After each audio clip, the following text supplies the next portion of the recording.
జై తెలంగాణ. అందరికీ నమస్కారం. సమయం తీసుకొని ఈ కార్యక్రమానికి విచ్చేసినటువంటి ప్రెస్ మిత్రులందరికీ కూడా ప్రత్యేకంగా ధన్యవాదాలు తెలియజేస్తూ, మరి వాళ్ళ తెలంగాణ రాష్ట్ర వ్యాప్తంగా ఉన్నటువంటి సందర్భాన్ని మనం గమనిస్తూ ఉన్నాం. తెలంగాణ జాగృతి నిన్న కూడా గ్రూప్ 1 అభ్యర్థుల కోసం చేసినటువంటి పోరాటాన్ని మీరు చూసిండ్రు. ఒకటి ఎన్ని అడ్రస్ చేసినా కూడా అంతకన్నా 10 రెట్లు సమస్యలు వస్తున్నాయి తప్పితే ఈ ప్రభుత్వం పట్ల సానుకూలంగా ఉన్న రంగం ఒక్కటి కూడా కనబడడం లేదు. గ్రామాలలో యూరియా లేదనేటటువంటి సమస్య దగ్గర నుండి మొదలు పెడితే పట్టణాలలో ఉన్నటువంటి అనేక సమస్యల వరకు, 1-2 కాదు, అనేక సమస్యలు తెలంగాణని వాళ్ళ పట్టి పీడిస్తున్నటువంటి సందర్భం. సరే, సమస్యలు అనేటివి నిరంతరం ఉంటాయి, ప్రభుత్వాలు వాటిని పరిష్కరించుకుంటూ వెళ్తాయని అనుకుందామంటే ఇప్పుడున్నటువంటి ప్రభుత్వం పరిష్కారాలని పక్కన పెట్టి ప్రతిపక్షాలను తిట్టడమే కార్యక్రమంగా పెట్టుకున్నారు తప్పితే పరిష్కారాన్ని చూపించే దిశగా అయితే పోతలేవు. మరి జాతీయ పార్టీలు ఏమన్నా ముందుకొచ్చి ఆదరిస్తాయా, జాతీయ పార్టీలు ఏమన్నా ముందుకొచ్చి తెలంగాణను ఆదుకుంటాయా అంటే, అధికారంలో ఉన్నటువంటి జాతీయ పార్టీలో 8 మంది ఎంపీలను గెలిపించిచ్చినా, 8 మంది ఎమ్మెల్యేలను గెలిపించిచ్చినా ₹1 కూడా తెలంగాణకు విధిలించినటువంటి పరిస్థితిని మనం గమనిస్తున్నాం. మరి ఇట్లా ఒక రకమైనటువంటి అనిశ్చితి తెలంగాణ వ్యాప్తంగా కూడా ఉందన్న విషయం నాకంటే ఎక్కువ ప్రజలందరికీ కూడా తెలుసు. గ్రామాల్లో ఇవాళ అంతకుముందు అందినటువంటి అన్ని ఫలితాలు కూడా అందనటువంటి సందర్భాన్ని మనం చూస్తున్నాం. అంతకుముందు గవర్నమెంట్ హాస్పిటల్కి పోండి, ప్రసూతి కోసం గవర్నమెంట్ హాస్పిటల్ మంచిగా చేసినాం, కేసీఆర్ కిట్లు ఇచ్చినామని చెప్పి పెద్ద ఎత్తున మహిళల్ని మనం ప్రోత్సహిస్తే ఇప్పుడు కనీసం హాస్పిటల్లో పోలేని పరిస్థితి, మళ్ళీ ప్రైవేట్ దవాఖానలకు మహిళలు పోతున్నటువంటి సందర్భం. 1 కాదు 2 కాదు, తెలంగాణ తెచ్చుకున్నటువంటి 10 సంవత్సరాల్లో వచ్చినటువంటి ఫలితాలు ఏవి కూడా మళ్ళీ ప్రజలకు అందనటువంటి ఒక పరిస్థితిని తెలంగాణ వ్యాప్తంగా చూస్తూ ఉన్నాం. మరి దానికి ఎవరు బాధ్యులు, ఏంటిది, ఏం చేయాలి కూడా గౌరవనీయులు పెద్దలు కేసీఆర్ గారి దగ్గర నుంచి కానీ తీసుకోకుండా జాగృతి అనే సంస్థ మా పని మేము చేసుకుంటూ పోయినాం. నేను ఎప్పుడైతే బీఆర్ఎస్ పార్టీలో చేరినానో అప్పుడు పెద్దసారి ఫోటోను కూడా మన కార్యక్రమాల్లో పెట్టుకోవడం, ప్రభుత్వంలో చిత్తశుద్ధితో పనిచేయడం, ప్రభుత్వం చేస్తున్నటువంటి పనులు ప్రజల దగ్గర పోయేలా చేయడం, ప్రభుత్వ ఫలితాలు ఏమన్నా ప్రజలకు అందకపోతే అనుసంధానంగా నిలబడి ఆ పనులు అయ్యేటట్టు చేయడం, ఆ ఫలితాలు కింద వర్గాల వరకు చేరేటట్టు చేయడం, అట్లా మా పాత్ర మేము పోషించడం. సరే, ఇప్పుడున్నటువంటి సందర్భంలో బీఆర్ఎస్ పార్టీ నుండి మరి నన్ను సస్పెండ్ చేయడం, తదనంతర పరిణామాలన్నీ కూడా మీరు చూస్తున్నారు. ఈ సస్పెన్షన్కి దారితీసినటువంటి అంశాలు ఏంది అని ఆలోచన చేస్తే, ఒక తెలంగాణ ఆడబిడ్డగా మొదటి నుంచి కూడా నేను కొంత ఆలోచన ఉన్నటువంటి వ్యక్తిని, కొంత సమాజం పట్ల కన్సర్న్ ఉన్నటువంటి వ్యక్తిని. కన్సర్న్ ఉండబట్టే తెలంగాణ ఉద్యమంలోకి వచ్చినాం. కన్సర్న్ ఉండబట్టే ఆనాడు రాష్ట్రం వస్తుందో రాదో తెలియకపోయినా పేగులు తెగేలాగా తెలంగాణ కోసం కొట్లాడినాం. అనేక కార్యక్రమాలు తీసుకున్నాం, 1 కాదు 2 కాదు. ఆ కన్సర్న్ ఉంది కాబట్టే ఒక మాట చెప్పిన నేను, భౌగోళిక తెలంగాణ మనం సాధించుకున్నాం, సామాజిక తెలంగాణ సాధించుకోలేదు అని. సామాజిక తెలంగాణ అంటే అర్థమైంది, ప్రతి ఒక్కరికి సమాన అవకాశాలు రావాలి, ప్రతి ఒక్కరికి సమాన ప్రాధాన్యతలు లభించాలి. అది ఆర్థికంగా కావచ్చు, రాజకీయంగా కావచ్చు, సామాజికంగా కావచ్చు. దీనిలో తప్పేముంది? అదేదో పెద్ద తప్పు మాట్లాడినట్టుగా చిత్రీకరించి నన్ను బీఆర్ఎస్ పార్టీ నుండి బయటకు వెళ్ళగొట్టే వరకు కూడా కుట్రలు జరిగినాయి. ఆనాడు నేను బీఆర్ఎస్ పార్టీలో ఉన్నప్పుడు ఏదైతే అన్నానో నేను ఇవాళ కూడా అదే అంటున్నా. భౌగోళిక తెలంగాణ సాధించుకున్నాం, సామాజిక తెలంగాణ సాధించుకోవాల్సి ఉన్నది. ఆ సామాజిక తెలంగాణ సాధన కోసం తెలంగాణ జాగృతి ఖచ్చితంగా కట్టుబడి ముందుకు నడుస్తుంది. సామాజిక తెలంగాణ అంటే ఒక బీసీలది కాదు, ఒక ఎస్సీలది కాదు, ఒక ఎస్టీలది కాదు, అందరిది. ఓసీలలో ఉన్న పేదవాళ్ళది, మా మహిళలది, మా ఆడబిడ్డలది, మా యువకులది, మైనార్టీలది, ఎస్సీలది, ఎస్టీలది, బీసీలది, అందరిది. అందరికీ వారికి రావాల్సిన హక్కులు రావాలి. ఇవాళ వస్తున్నాయా, అందుతున్నాయా అందరికీ అన్ని ఫలితాలు?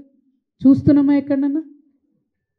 కాబట్టి సామాజిక తెలంగాణ అంటే అదేదో నినాదం కాదు, అది ఒక విధానపరమైనటువంటి నిర్ణయం ఇవాళ తెలంగాణ జాగృతి తీసుకున్నది. ఈ విధానపరమైనటువంటి నిర్ణయం మేము ఉన్నన్ని రోజులు తెలంగాణ సమాజం కోసం పనిచేస్తూనే ఉంటాం. అన్ని లేయర్స్లో, అన్ని చోట్ల, అన్ని వర్గాలకు సంబంధించినటువంటి ప్రజల్ని కూడా అడ్రస్ చేస్తూ సామాజిక తెలంగాణ కోసం కట్టుబడి ఉంటాం, దానికోసం పనిచేస్తాం. అయితే ఇవాళ ఒక మాట మీకు చెప్పాలి. మనం చూసినాం, ప్రజలే గురువులు, ప్రజలకు మించిన గురువులే లేరు. పెద్ద పెద్ద నాయకులు అనేటోళ్ళను ఓడగొట్టి ఇంట్లో కూర్చోబెట్టిన ప్రజలే, సామాన్యులు వీళ్ళు ఏం గెలుస్తారులే అనుకున్న వాళ్ళని తీసుకుపోయి అధికారాలు అందలాలు ఎక్కించింది ప్రజలే. అంటే అల్టిమేట్గా డెమోక్రసీలో, ప్రజాస్వామ్యంలో ప్రజలే గురువులు. కాబట్టి ఇవాళ తెలంగాణ జాగృతి నుండి మేము ప్రజల వద్దకే పోవాలనుకుంటున్నాం.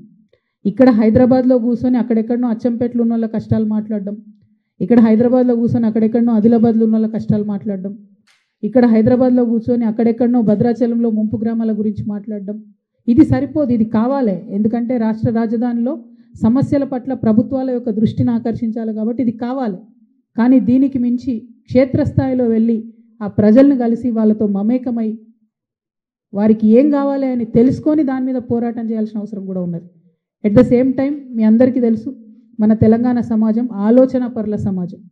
ప్రతి గ్రామంలో, ప్రతి పల్లెలో, ప్రతి పట్టణంలో, ప్రతి మండల కేంద్రంలో, ప్రతి జిల్లాలో ఆలోచన పరులు ఉంటారు మన వాళ్ళు. ఎక్కువ శాతం మనసుతోనే ఆలోచిస్తారు, సానుభూతితో ఆలోచిస్తారు, అందరు బాగుండాలని ఆలోచిస్తారు. మన తెలంగాణ వాళ్ళు మంచి మంచి మేధావులు ఉన్నారు, వరల్డ్ క్లాస్ రెనోవేషన్ పొందినటువంటి మేధావులు కూడా ఉన్నారు. ఈ ప్రయత్నంలో తెలంగాణ జాగృతి ప్రతి జిల్లాలో 2 రోజులు ఉండి ఆ జిల్లాల్లో ఉండే, ఆ మండలాల్లో ఉండే మేధావులని, నాయకులని, కార్యకర్తలని, ప్రజలని, మహిళల్ని, యూత్ని అందరినీ కూడా కలుస్తాం, అందరితో కూడా మాట్లాడతాం, అందరితో కూడా సమాలోచనలు చేస్తాం, ఆలోచనలు పంచుకుంటాం. దాని నుండి ఒక సొల్యూషన్ ఖచ్చితంగా వస్తుంది. సామాజిక తెలంగాణ కావాలి అని అంటే, అందరం సమృద్ధిగా ఉండేటటువంటి తెలంగాణ కావాలంటే, అందరికీ సమాన గౌరవం ఉండేటటువంటి తెలంగాణ కావాలంటే, అందరికీ సమాన అవకాశాలు వచ్చేటటువంటి తెలంగాణ కావాలంటే ఏం చేయాలి, ఎట్లా ముందుకు పోవాలి, ఎట్లా సాధ్యమవుతుంది? ఈ అంశాలు కేవలం హైదరాబాద్లో కూర్చొని చర్చిస్తే కావు. హైదరాబాద్లో ఉండే వాళ్ళతోనూ చర్చించాలి, ఊర్లలో ఉండే ప్రతి ఒక్కరిని కూడా కలుపుకొని చర్చించాలి. అల్టిమేట్గా ఫలితాలు ఎవరికి రావాలనుకుంటున్నాం? ఆయా గ్రామాల్లో ఉండేటటువంటి యువతకు ఫలితాలు రావాలి, ఆయా గ్రామాల్లో ఉండేటటువంటి మహిళలకు ఫలితాలు రావాలి, ఆయా గ్రామాల్లో ఉండేటటువంటి రైతులకు ఫలితాలు రావాలి. ఇవి రావాలి అంటే వాళ్ళ దగ్గరికి పోయి మనం ఆలోచన చేయాలి. దానికోసమే ఒక 4 నెలల యాత్రను తెలంగాణ జాగృతి నుండి చేపడతా ఉన్నాం. జాగృతి జనం బాట అనేటటువంటి పేరుతోని ఈ యాత్రను చేపడతా ఉన్నాం. ఈ జనం బాట కార్యక్రమంలో ప్రతి జిల్లాల్లో 2 రోజులు ఉంటాం. ఆ 2 రోజులు కూడా అక్కడ ప్రజలతో అందరితో మమేకం అవుతాం, మాట్లాడతాం. ఆ తర్వాత మీకు షెడ్యూల్ మొత్తం ఇవ్వడం జరుగుతుంది. ఇచ్చినటువంటి షెడ్యూల్ ప్రకారం ఆయా జిల్లాల్లో కార్యక్రమాలు ఉంటాయి. ఇవాళ మళ్ళొక మాట తెలంగాణ బిడ్డలందరూ కూడా ఆలోచన చేసుకోవాలి.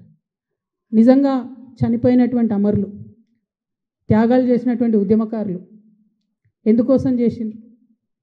తెలంగాణ వస్తే అందరం బాగుంటామని చేసిండ్రు, అందరం కూడా బాగుంటామని చేసిండ్రు.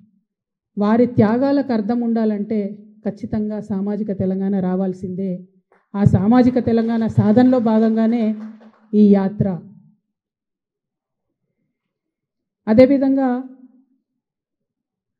నిన్న పత్రికలు నా యాత్ర గురించి, తెలంగాణ జాగృతి యాత్ర గురించి రాయడంతో పాటు కేసీఆర్ గారి ఫోటో లేకుండా యాత్ర చేస్తామనేటటువంటిది ప్రధానంగా ప్రచురించారు.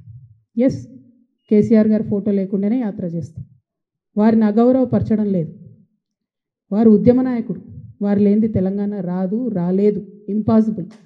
కానీ ఇవాళ వారు ఒక పార్టీకి అధ్యక్షులుగా ఉన్నారు. ఆ పార్టీ నుండి నన్ను సస్పెండ్ చేయడం జరిగింది. ఆ పార్టీలో నేను ఇవాళ ప్రాథమిక సభ్యురాలుగా కూడా లేను. నేను తెలంగాణ ప్రజల దగ్గరికి పోయి మళ్ళీ వాళ్ళ సమస్యలు ఏంటి తెలుసుకొని తెలంగాణ జాగృతి అనే సంస్థను పటిష్టం చేసేటటువంటి ఈ ప్రయత్నంలో కేసీఆర్ గారి ఫోటో పెట్టుకోవడం అంటే నైతికంగా నాకు కరెక్ట్ కాదు. అది చెట్టు పేరు చెప్పుకొని పండ్లు అమ్ముకోవాలనే ఆలోచన నాకు లేదు.